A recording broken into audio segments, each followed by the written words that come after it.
This guy's got a lot to say, and he's running for Congress, and Jim Langevin better take notice.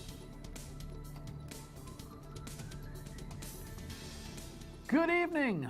I am Dan York. Welcome to my State of Mind. And as I'm show prepping here, I realize that my glasses are already on my, it's been one of those days. It is not surprising to me that I started the show with my glasses on my nose. It's probably not surprising to Jess or Laura either, who watched me prepare for this show today in somewhat harried style, and it's all because of this. I told Jess this morning when I was talking to her on this that I went to the iPhone store to buy a new iPhone last night. She laughed at me and said, "iPhone store?" I was like, "Yeah, whatever it is." Why is it that when you get new technology, your blood pressure goes through the roof and nothing works anymore? Is it me, or is it the technology? I think it's probably me. But anyway, I have a new iPhone. I just don't have many things working on it right now. Rhue Reis has got a lot of things working in his campaign for the 2nd District Congressional seat, running against Jim Langevin, the incumbent.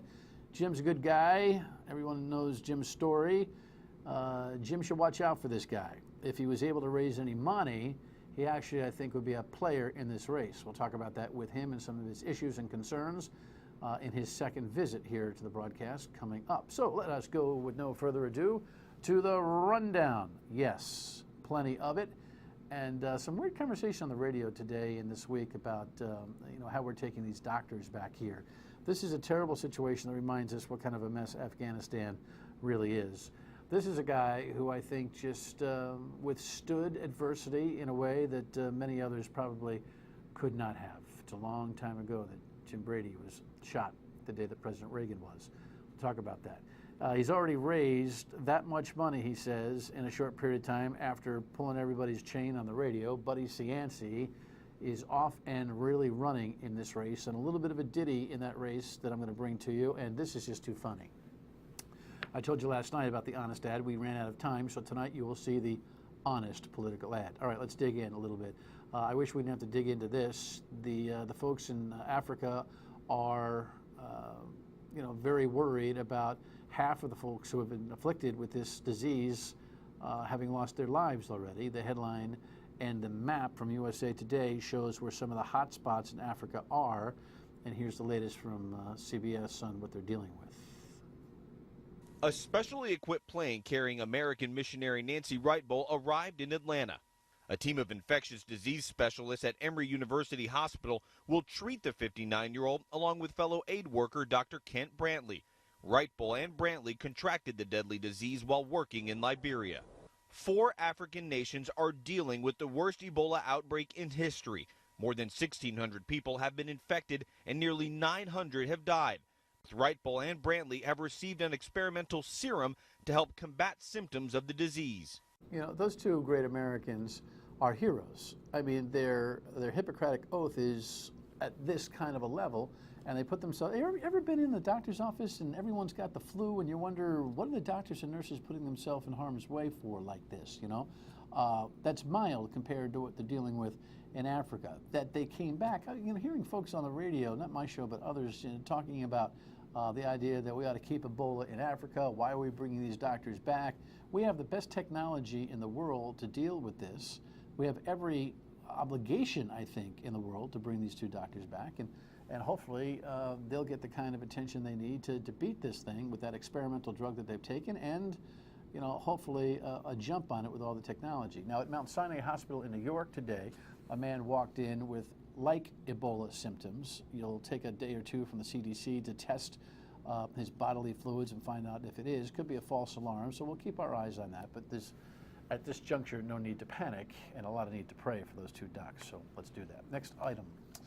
Oh boy, speaking of praying, I mean, to lose a general and other soldiers and wounded and all this kind of mess, the headline out of Afghanistan today, this is just another indication as to how hard it really is to figure out who's who in that mess in Afghanistan. You never want to make comments like, boy, what have we been there for, and have we made any ground gained or anything like that, but it gives you a sad and sick feeling in your gut when we lose American soldiers on our own base, and that's exactly what happened. Some terrorist in an Army uniform obviously pulled some kind of a stunt here. And, you know, it just goes to show you what kind of a challenge it is to figure out who the good guys and the bad guys are in a place where we've never really figured out who the good guys and the bad guys are. The Afghani citizens who want some kind of democratic freedom are the good people. But in between, there are discontented Afghanis, there are tribal differences, there are fights amidst tribes. We've got the Taliban, who may or may not have responsibility here. Our U.S. Army has had its hands full with this project. Condolences to the family. We haven't lost a general in decades. Just tough stuff. Next item. Talk about tough stuff. This guy was made of it. I remember back in the day, do we have a headline on this? I think we do. Yes, Jim Brady. I remember I was a sophomore in college, junior in college. I remember being in the dorm room when Reagan was shot. And Jim Brady survived it, and he and his wife battled for years to talk about, I thought, some reasonable gun control issues, kind of a precursor to the kind of wacky debates we have now, a little reflection on his life. Just 10 weeks after starting his dream job as Ronald Reagan's White House press secretary, Jim Brady took a bullet to the brain in the assassination attempt on the president. His wounds were so severe that staff members on the scene assumed the worst. After 9 months and many surgeries, Brady left the hospital, flashing his signature thumbs up, determined to recover. It was a rocky road. How would you say that you're doing? How are you coming along? I think from an ambulatory standpoint, I'm coming along fine. My cane and I can get just about anywhere. In the years that followed, Brady remained an invalid, but never lost his wit. We spoke in 2006. But you still are bitter or no?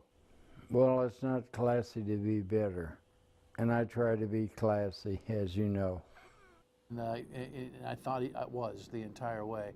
And I was looking at the math. He was only 40 when he became the press secretary for Ronald Reagan. I was only 20 when I was seeing this on television.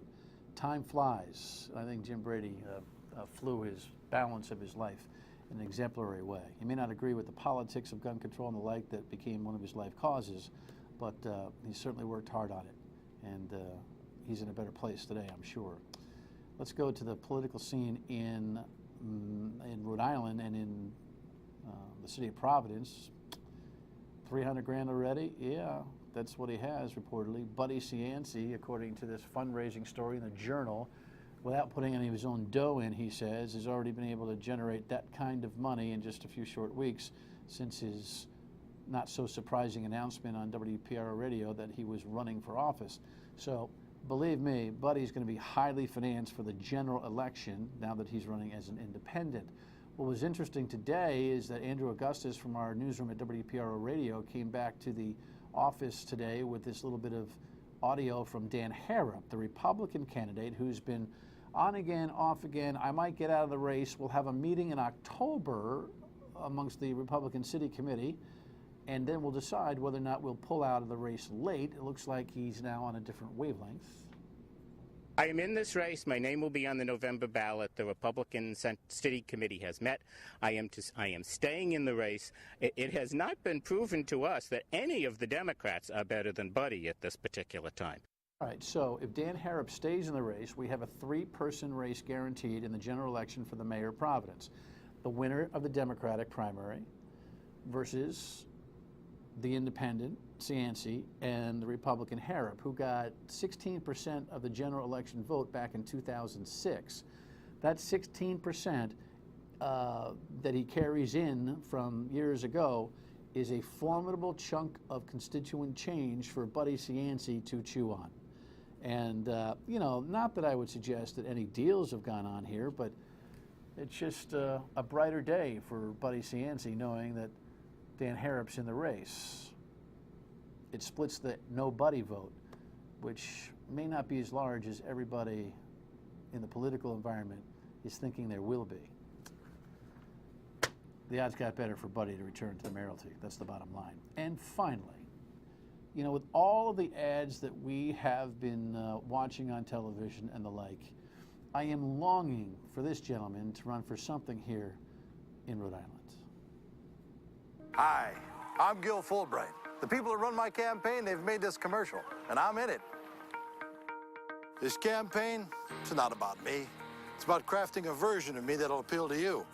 A version that visits random work sites with paid actors pointing at things. A version of me that doesn't find old people loathsome.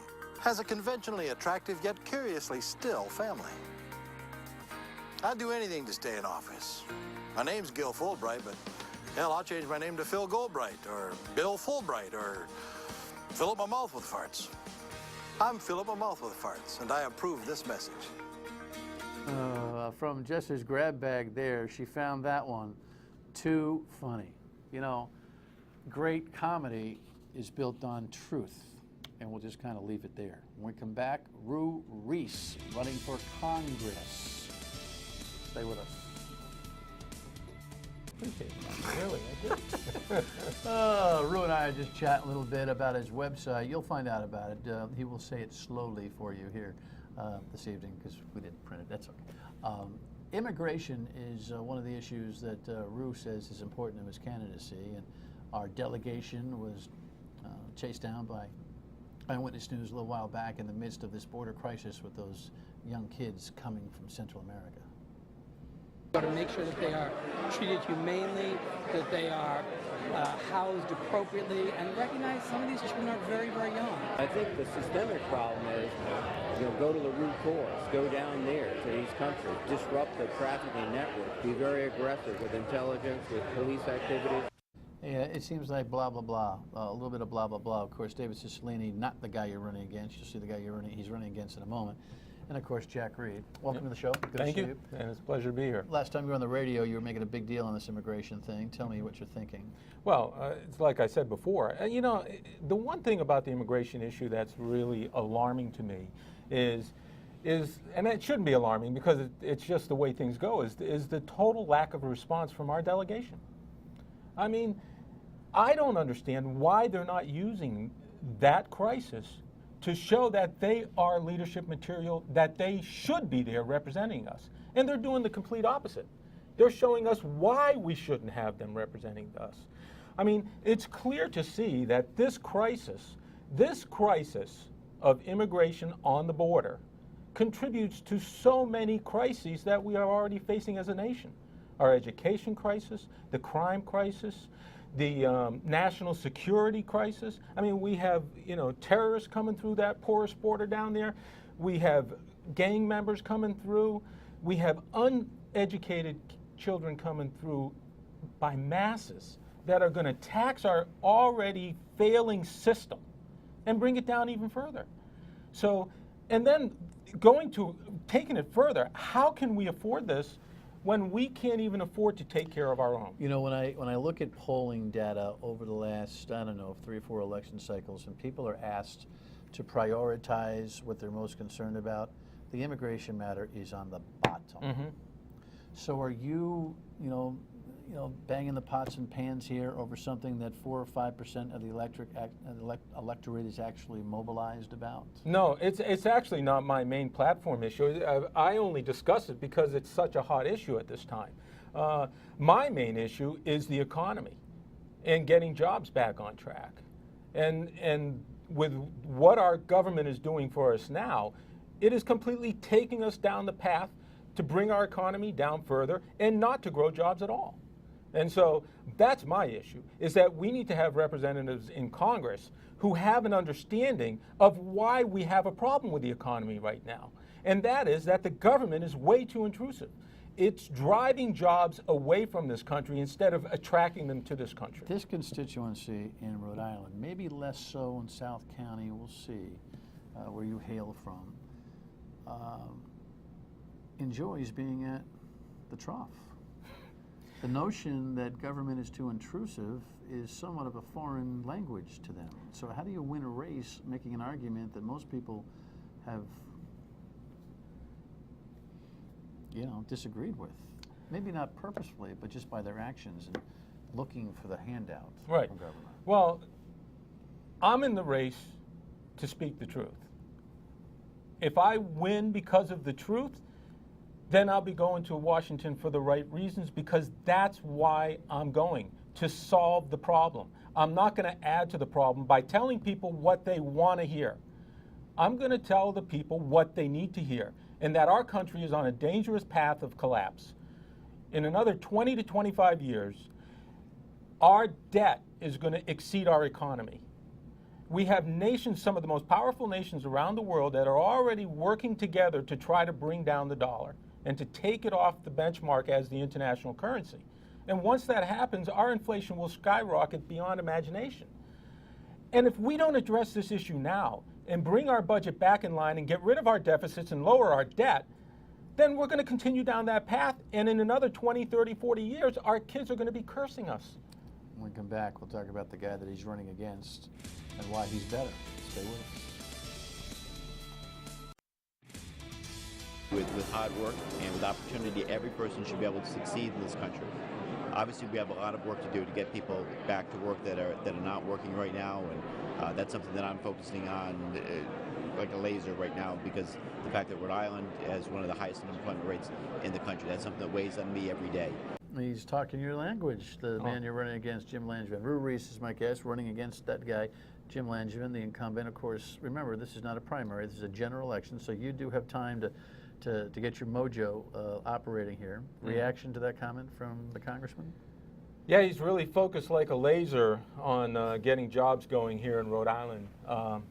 You know, we're not near the last, we are last. We are last in unemployment. And it's funny when you hear them talk about doing what they need to do to get jobs going, when their actions say the complete opposite. They just keep coming up with more ways to spend money, more regulation on businesses. They talk about starting a committee for green energy and climate warming. And I'm like, what is this? I mean, come on. Let's get off this. We need to get jobs back on track. Stop spending our money and driving our deficits to unreachable, uncurable levels. What is the tangible correlation between deficit reduction and jobs? Well, what we need to do is, by getting our government spending down, eliminating that deficit. There isn't, we shouldn't even be having the talk about deficit reduction anymore. We should be having the talk about eliminating the deficit. Eliminating government agencies and departments that are so unnecessary that can be thrown back down to the state level. And taking the federal government out of people's pockets so that that money can go back into the economy and get those jobs going in again. You have an energized presentation, but it's almost a tired Republican argument. It's because it's not happening. Yeah, well, I understood. But, it's funny, you bring such energy and you're so articulate about this. You're a working stiff, a guy who works in construction and, you got some contract work. You're house to house trying to make a living. You're a pit boss over at Mohegan. Foxwoods, I'm sorry. You were recruited into this race by your friend Mark Zakaria, who now has been, by default, had a volunteer to run against Jack Reed. Yet you talk with the energy of somebody who was born to run, to quote Bruce Springsteen. Tell me about that. Well, I went to school in the Washington, D.C. area. My wife and I got married in 1984, and I started my master's program at George Washington University, which I completed in 1987. We stayed in the Washington, D.C. area for 14 years. I was around politics. Even though I never got involved, I got a job offer from the U.S. Department of Commerce, which I turned down because the money wasn't as good as it was with the consulting firm that I was working as an analyst. So I turned that down. But I did dream about getting into politics then, and I thought that, maybe there's something here for me to do. I think I have something to offer the nation, even local politics, whatever it might be. So the timing's been right. I was lamenting on the radio today. There's a Republican field of talent this year, which is frankly ahead of where it's been. I mean, your skill set, the guys running in the 1st District are pretty good. You got a couple of good gubernatorial candidates. You got a great lieutenant governor candidate. It goes on and on and on. Mm-hmm. But there's no money. You guys don't have a pot to you-know-what in. It's just so discouraging, man. I'm not going to let it bring me down at all, Dan. As a matter of fact, I was thinking about this. Also, we have another strike against us. Recently, when they did the drawing for which party was going to be first on the ballot, and the Democrats won again. I think this is 3 elections in a row. Well, that accounts for about a 9-point advantage in the election. Okay? After I saw that, I said, wow, what else is going to work against me? Can't raise money, and now I've got 9 more points that raise money because? Well, just because I don't have the name recognition. Look at Buddy Cianci. Look what he's done. He's got the name recognition. People are dying to give him money. They were dying for him to get in the race. I don't have that. But you know what? I'm not going to let that bring me down. I'm not going to let it take winds out of my sail, because it's going to be so much more tasteful when I win this race that I have proven to Washington that I am the person to do the job. Where do they send you a buck if they want to? Well, they can go to my website. It's Reis, R-E-I-S, 4 Congress.com. It's the general election, and it could be, you know, there's been interesting upsets. We'll see. You'll be back, and of course you'll take a debate with Jim when we get him here. Please. Dumb question. Good to see you. Thank you. Rhue Reis for Congress, 2nd District. Your State of Mind next. Now, Jim Langevin, better be careful. This Rhue Reis is got some skills. It really does. Let's take a look at your state of mind and how you get in touch. 228-1886 is the voicemail. Email me at stateofmind@myritv.com. Facebook and tweet at me. You know how that goes. Here's a voicemail. You keep insisting and talking about immigration. Who you are? Who you think you are? You know, talking about immigration. This country is immigrant country, and this is the way how it is. I know you have a pro-agenda, anti-immigration agenda. You know. What is your problem? You know, you think you are different or special or what? You are nobody. You are practically nobody. You know, keep talking about immigration. This is ridiculous. This is ridiculous. Adios, amigo. I am nobody. It's okay. I've been called worse. I'm just listening to these guys. I'll see you on the radio at noon tomorrow. I'm back here at 7:30 tomorrow night.